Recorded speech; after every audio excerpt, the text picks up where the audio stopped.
Nos encontramos en la tercera y última parte de esta serie. En pantalla aparecen los 2 capítulos anteriores, de manera que te invitamos a verlos antes de visualizar el presente trabajo. Los 2 capítulos previos nos cuentan los orígenes de Francisco como militar y político, sus hazañas en el campo de batalla y algunos actos que son bastante infames y vergonzosos, de los que en su biografía se habla poco. Finalmente, se habló sobre sus aspiraciones presidenciales y su última entrevista con su amigo y mentor, el general Álvaro Obregón, donde el sonorense le advirtió que en la contienda electoral, sin duda, uno de ellos se iría a la presidencia y el otro al paredón. Vayamos al final de la historia.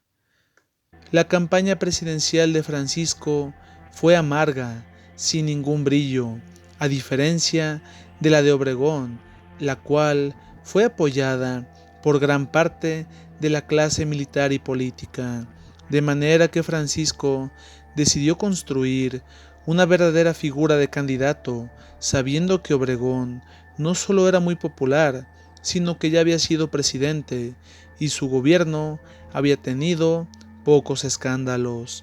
Lamentablemente, no tenía buenos asesores y pasó gran parte de su campaña en la capital, mientras que ocasionalmente pasó por Puebla.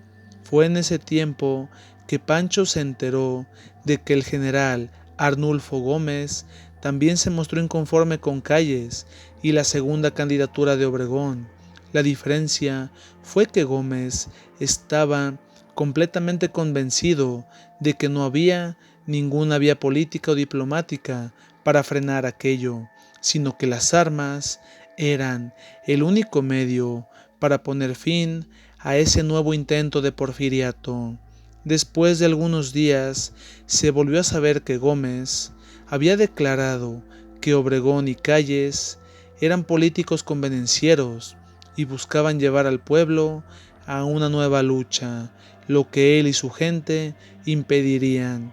De hecho, advirtió a Calles y Obregón que les esperaba una celda en las Islas Marías o un lugar en el Panteón, mientras que Obregón contestaba diciendo que si México necesitaba nuevos sacrificios, él ofrendaría su vida alegremente, diciendo que el pueblo sabría elegir la libertad y el derecho.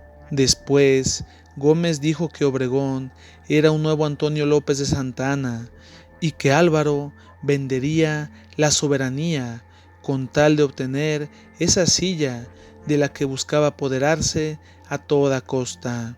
La prensa centró su atención en la pelea entre Gómez y Obregón, mientras que Francisco fue ignorado, de manera que intentó buscar mayor visibilidad.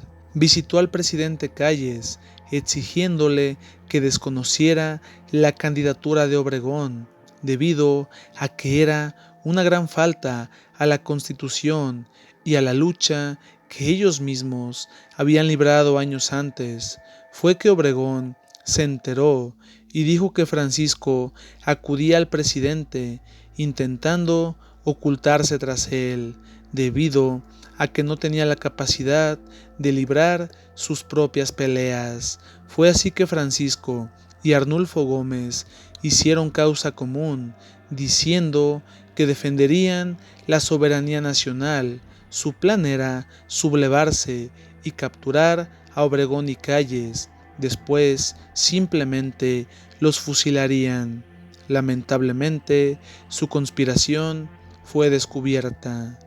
La idea era detener a Calles y Obregón en un evento de maniobras militares que se llevaría a cabo en Balbuena. La cuestión es que solo se presentó el general Joaquín Amaro, mientras que el castillo de Chapultepec era custodiado por cerca de 1000 hombres.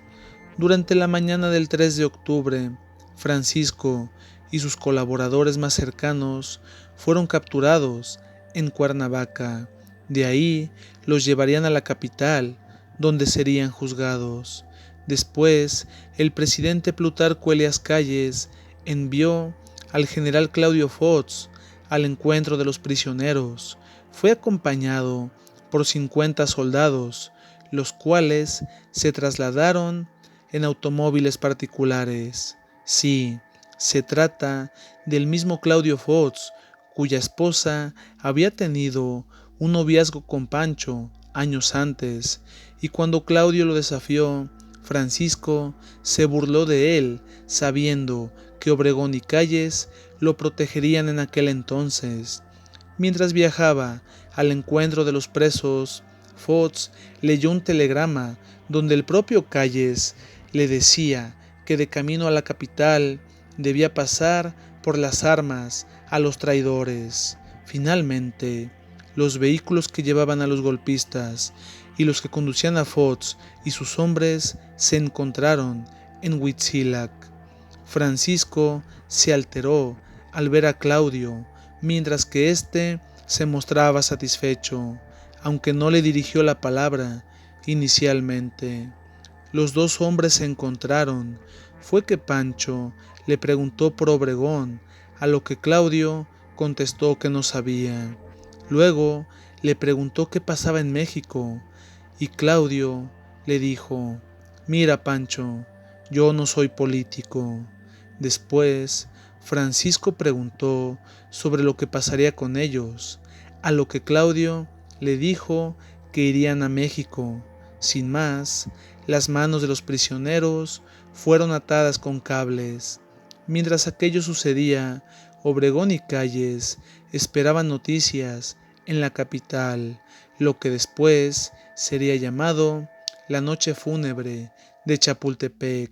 Volviendo a las orillas del camino, sucedió que uno de los 13 hombres que acompañaban a Francisco gritó que aquello había sido un intento fallido de golpe de estado, de manera que no merecían la pena máxima.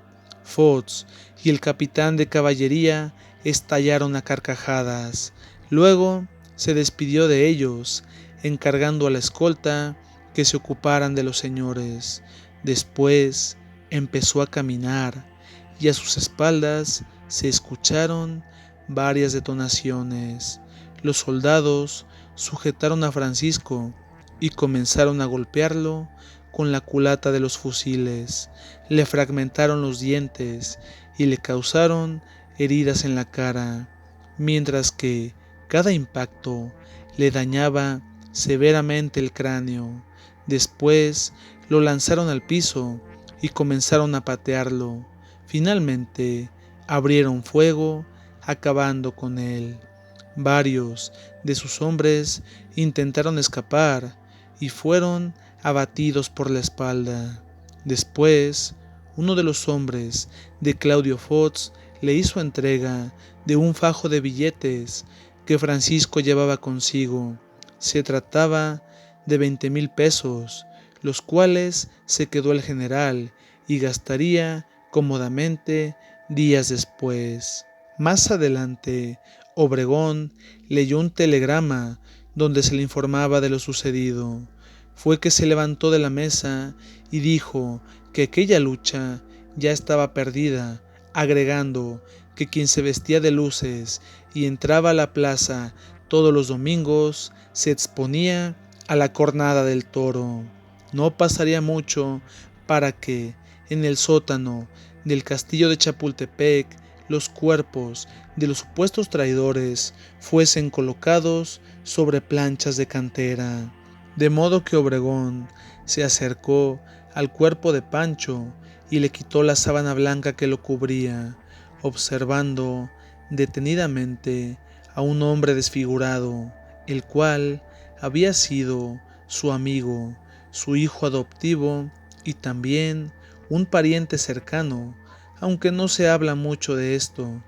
Sin más, se limitó a decir: «Mira cómo te dejaron, Panchito».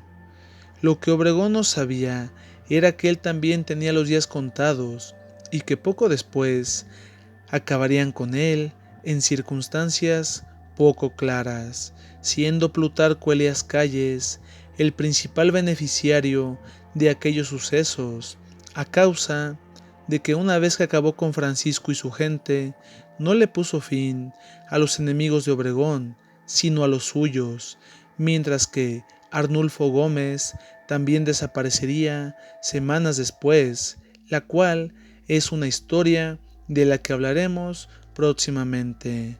Sea como sea, el presidente Plutarco Elías Calles estaba limpiando el camino para convertirse en el jefe máximo. De ese modo, llegamos al final de este video. Si te gustó, danos un like y suscríbete para más trabajos. Gracias.